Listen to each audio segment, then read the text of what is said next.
217 Recovery Podcast. It is Saturday, August 3rd. My name is Corey Winfield. And I am Ambassador Ryan. Hello, Ambassador Corey. Oh, yeah, we're going to get into that. We are now ambassadors for the recovery community. Yeah, Woo! Yeah, we're not joking. Real deal. Did training for the last 2 days in Gaylord, Michigan. Yes. I'm not going to call it Gaylord, but we were there, and it was a good time. We learned a lot. Met some good people, like-minded, working towards awareness and recovery for the community and getting the word out and how to do that. We'll talk about the people we met, some of the things that we came across, some of the ideas we were hit with. We'll do all that in a little bit. I want to remind you, though, if you go to our website, 217recovery.com, it has resources. Whether you're in active addiction, whether you're a person like us in recovery.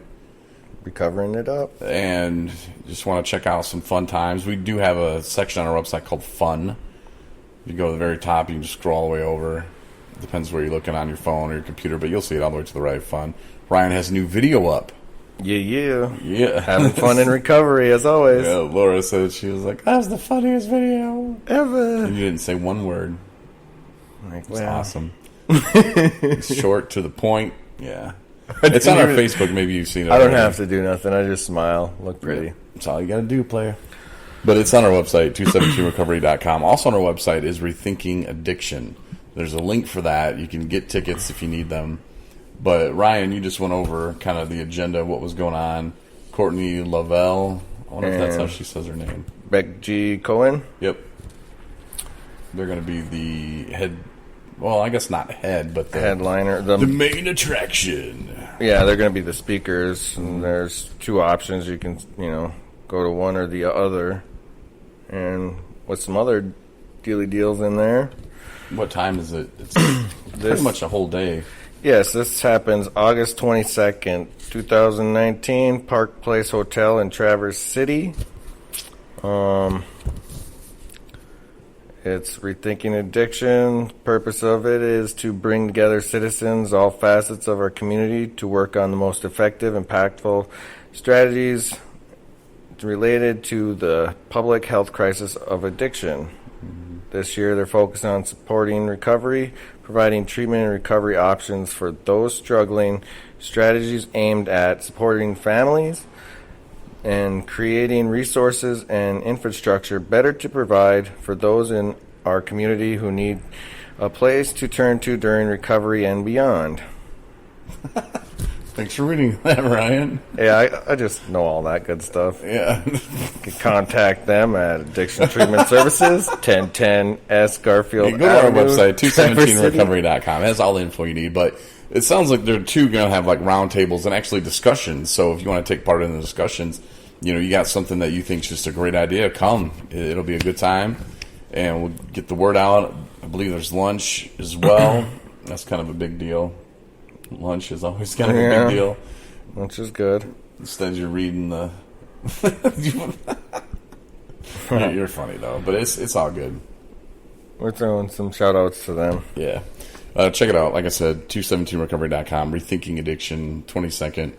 Starts at 8 a.m. I guess you want to know that. Registration / breakfast even. Oh, snap. Then you got some sessions with Beck G. Cohen and... Courtney Winfield. Or Lavelle. Courtney Lavelle. Bring you to lunch at noon. Couple more sessions. Break and learn about supporting family members with their recovery. Because everybody's in recovery. Somebody in recovery. You're always somebody... And you might listen to this and you could agree with me, maybe you don't, but I believe everybody's in recovery from something. Yeah. And that's why we do unhealthy things, that's kind of what addiction is. Yeah, nobody's lived their life in a bubble, and everybody's gone through some stuff. And we learned when we became ambassadors that they're really, and by they I mean everybody in recovery, is trying to change the whole family structure. Is that what you're going with? No, I'm not trying to change the family structure. Just trying to change how people word it and what a difference that really does make. Yeah. You know, if I say, hey, I'm Corey, you know, I'm addicted to alcohol and, you know, and here, you know, and I did all this stuff and blah, blah, blah, it just sounds bad. But if I say, hi, I'm Corey, I'm in recovery, my sobriety date is December 15th, 2018. My family and I, we have been enjoying life sober. And we've been learning a lot about dealing with situations sober. And to me, you know, recovery lets me be a brother, a son, a cat lover, a 217 recovery podcast host. It's opened up my life. I've been able to live and actually have fun. And yeah, I deal with problems, but you know what? We all do. It just sounds better than, hi, I'm Corey, and you know, I don't know, man. It just, that's how we can reword things, rephrase it, and bring a light to it's not addiction that you're focusing on. It's recovery.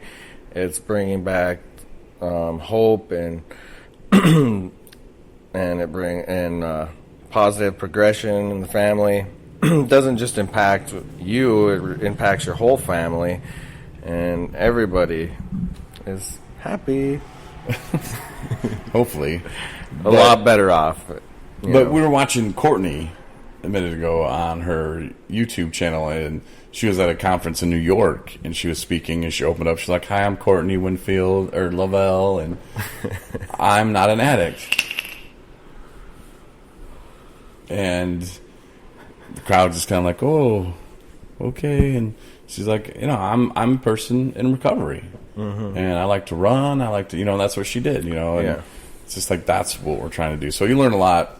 Telling people what recovery means to you, you know, you know, all the positive things and how you've progressed in your life and what's going on now, not what was then. Right. Take a picture of that and frame it up. Yeah. So, you ready to talk about some fun stuff? All right, let's have some fun. All right. Now, we went and we met some really cool people. Awesome people. Yeah, they forced us to go to lunch. Like, it was Ryan and I and, like, 5 women. They were just like, go to lunch with us, guys. And we're like, okay. I guess. Yeah, but the closest one, I mean, Joyce was there, too. What's up, Joyce? I don't think Joyce listens, though. Yeah. Hey, Joyce, thanks for friending me. Yeah.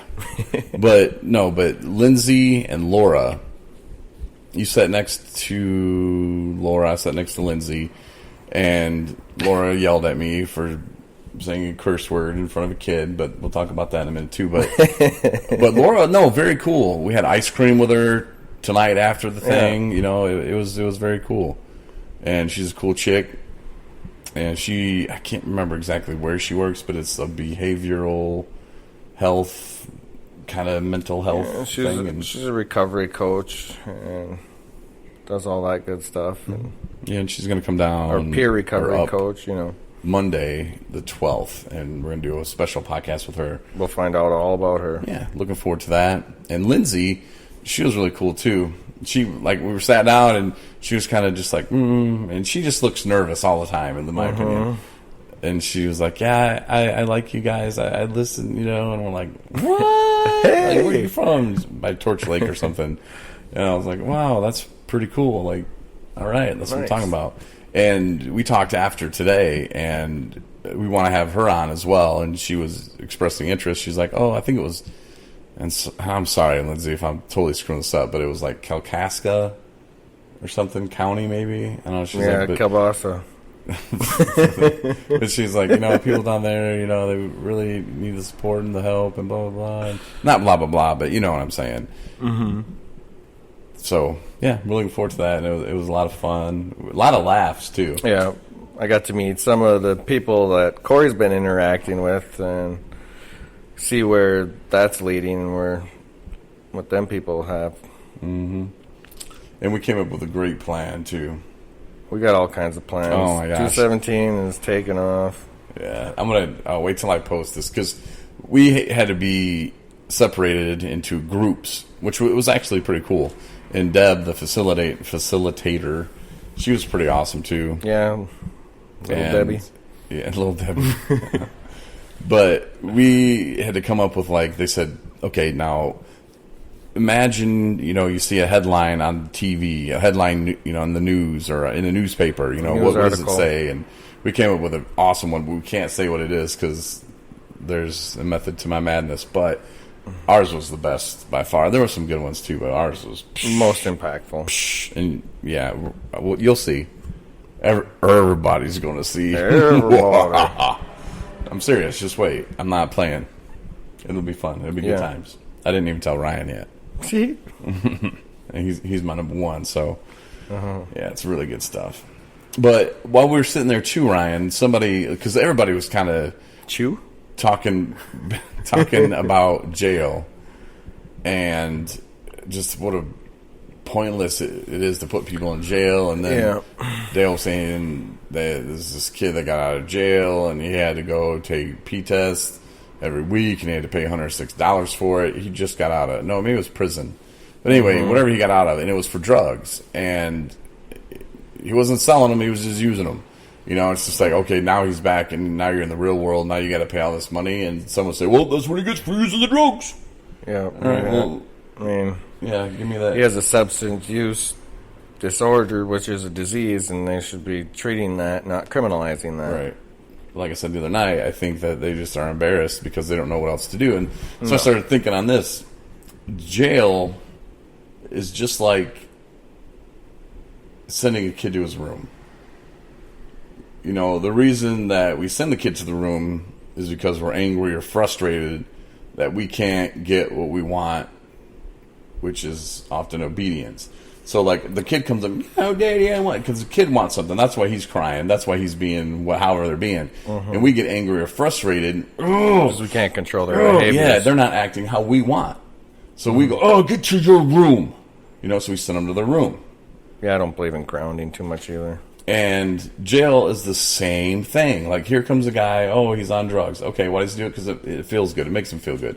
Back pain, maybe he just likes the feeling. Maybe he's trying to self-medicate, he or she, trying to self-medicate, and that's all they can do, to stay grounded to where they're not thinking about, maybe they had abuse or something. They told us in the ambassador training that most people will try to self-medicate, and usually it is with alcohol or drugs, and often, more than not, there was trauma that caused it. In some way, shape, or form, there was a trauma in there. It could be a death. There's just trauma, period.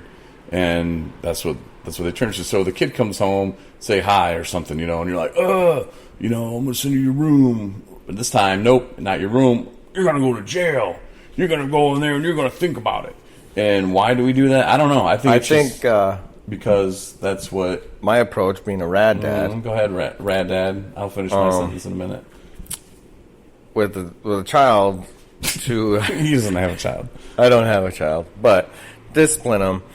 Really, if you want to change the behavior, just making them sit in their room or grounding them to the house forever is not really the answer. You have to talk about their behavior and changes and, give them a few minutes to rethink what they were doing and, come to you with an apology or, know that their actions won't be tolerated or behaviors, and have a serious conversation, and try to sort it out and put them in the right direction, not just...